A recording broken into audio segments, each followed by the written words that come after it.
Hi, hello, how are you all this fine day? I hope that if you're here, you subscribe to this channel if you're not already, and you check out everything that's down below, links and comment section, subscribe button, like button, all of the buttons. And there are different topics that I've technically probably have already talked about because I can't remember, but even if I have, I think it's worth revisiting and just continuing to bring into the fold of conversation. And I just wanted to touch on the whole, not even necessarily diving into like the functioning whole debacle of labeling high versus low functioning, which, long story short, throw that out the window. But even just the concept of severity, and which goes alongside that type of thing. And I think I want to fully acknowledge that my experience as a neurodiverse person who has ADHD and autism and other fun mental health problems, my experience is a lot different than, say, an autistic person with other learning disabilities, or someone who needs to rely upon a caregiver for most of their needs, or, just the people that likely are more shamed or looked down upon, or kind of pitied in a way, because they need more, and which, in turn leads to the ability to be more, manipulated, or just judged because you have less of a voice in that regard. So I do want to just go off the bat and say that, because that's been on my mind, being that a lot of the discussion, I think, around autism and representation and all that acceptance jazz is that most of the autistic people that are out there talking about it are the ones that can pass as neurotypical or more normal, and just have that experience, which then kind of negates the autistic, neurodiverse, disabled people that are not in the place to put themselves out there like that. They might be mute. They might communicate differently, that needs more support and is less likely to be listened to. So I do, right off the bat, 4 minutes in, please, I encourage you to diversify the different people that you're listening to, even within the lens of neurodiversity and disability, because it's so broad. And those that we would potentially classify as more severe, or just, again, need more support, need different support, might not be able to work or, do the neurotypical routine, and there shouldn't be shame around that, and that should very well be in the conversation. So if it's not already for you, it should be. And I say all of that knowing there's a certain degree to which then I cannot relate to. I can't I can't discuss it and sit well with it because, you know, I didn't go through special education ever. I,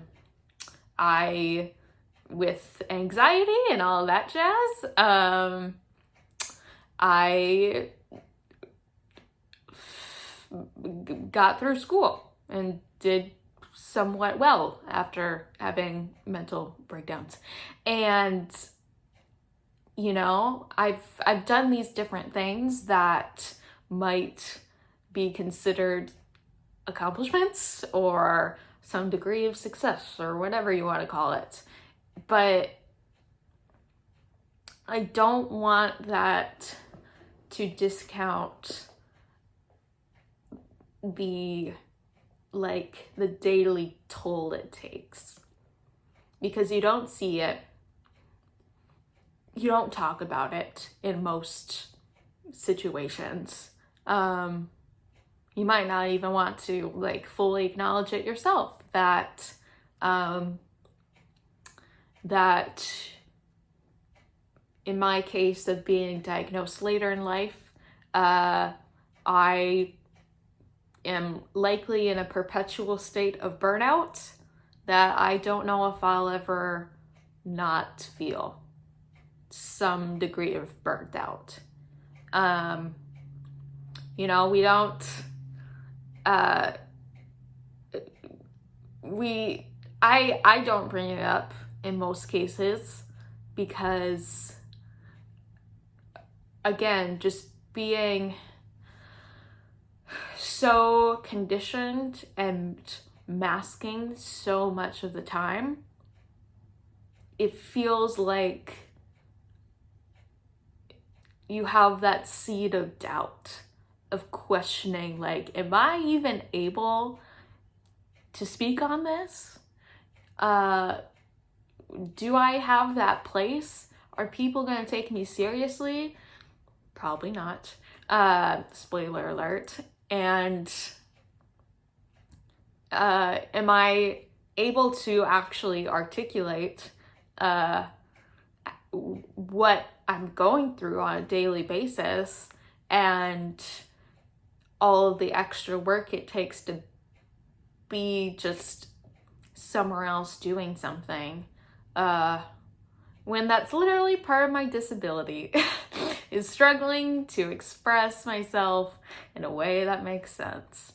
So it's just a constant, it's a constant seesaw of just kind of feeling stuck and not knowing how to just go about things. And by this point it will be almost in I don't know how many months, a couple of months, it'll be 2 years that I've been officially diagnosed. And it's 2 years at least of knowing that I am. And one, that's wild. And two, with all of that kind of fairly brief amount of time that I've been aware and I've been, always learning and all that fun stuff, has it gotten easier? I don't know. Am I just a lot more lack